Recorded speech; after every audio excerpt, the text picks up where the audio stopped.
In the depths of Brazil's Atlantic forest lies Vintem Hill, a place shrouded in mystery and terror. It was here that dozens of people met their untimely demise, all wearing identical lead masks on their faces.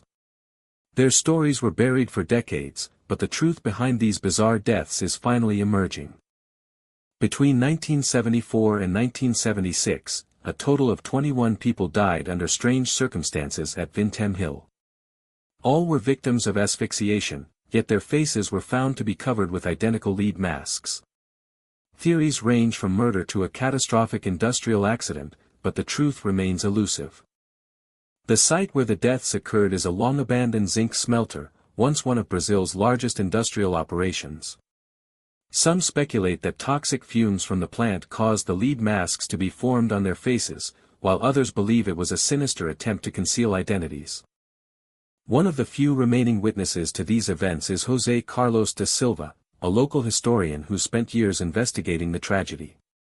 It was like nothing anyone had ever seen before, he says quietly.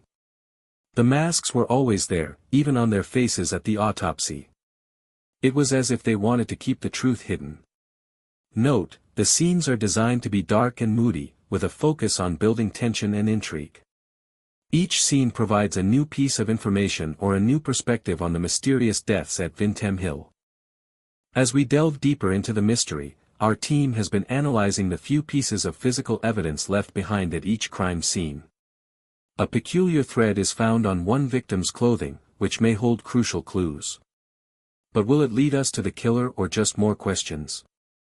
The thread is made from an unusual blend of synthetic and natural materials, hinting at a sophisticated and calculated choice by the perpetrator. Our team believes this may be more than just a random act, it could be a signature left behind. We've obtained this surveillance footage from a local business near one of the crime scenes. While it's not conclusive evidence, it does suggest that our killer may have been trying to cover their tracks, or perhaps leave behind another message. Vintem Hill's unique layout, with its sprawling slums and isolated areas, may be more than just a coincidence. Our team believes it could be a deliberate choice by the killer to select victims in these particular locations. But why? As we delve deeper into the case, we uncover a string of disturbing similarities between the victims. All were found within a 5-mile radius of Vintem Hill, each wearing a distinctive lead mask. The masks themselves are puzzling, crafted from unknown materials, with no clear signs of forced entry or struggle.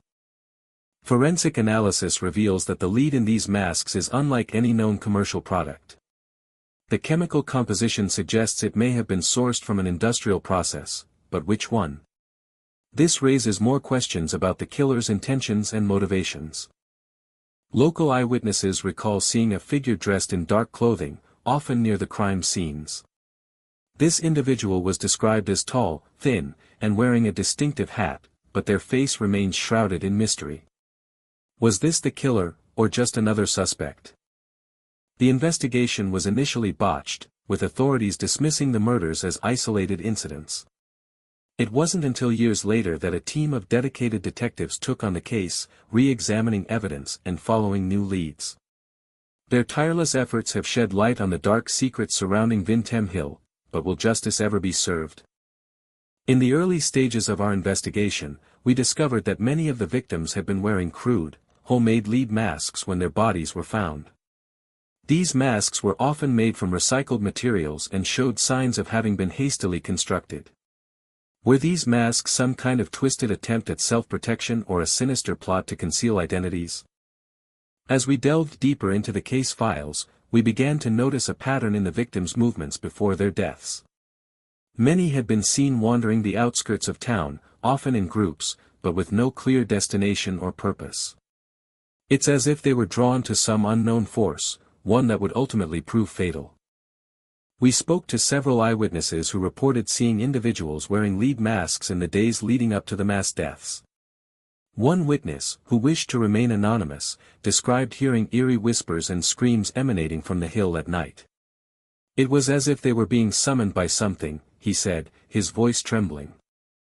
Our investigation revealed a curious timeline of events.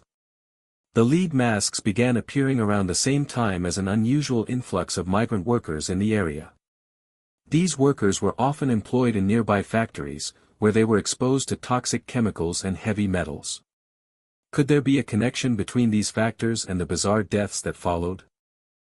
The mine that once brought prosperity to this community now lies abandoned, a haunting reminder of the tragedy that befell Vintem Hill. The lead masks were just one symptom of a larger problem, a lack of regulation and oversight that put profits over people's lives. The exact cause of these bizarre deaths may never be known, but one thing is clear: something went terribly wrong here.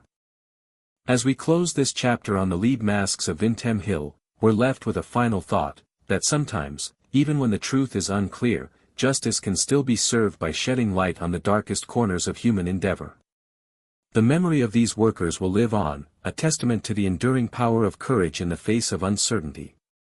The screen fades to black as the documentary's title appears one last time.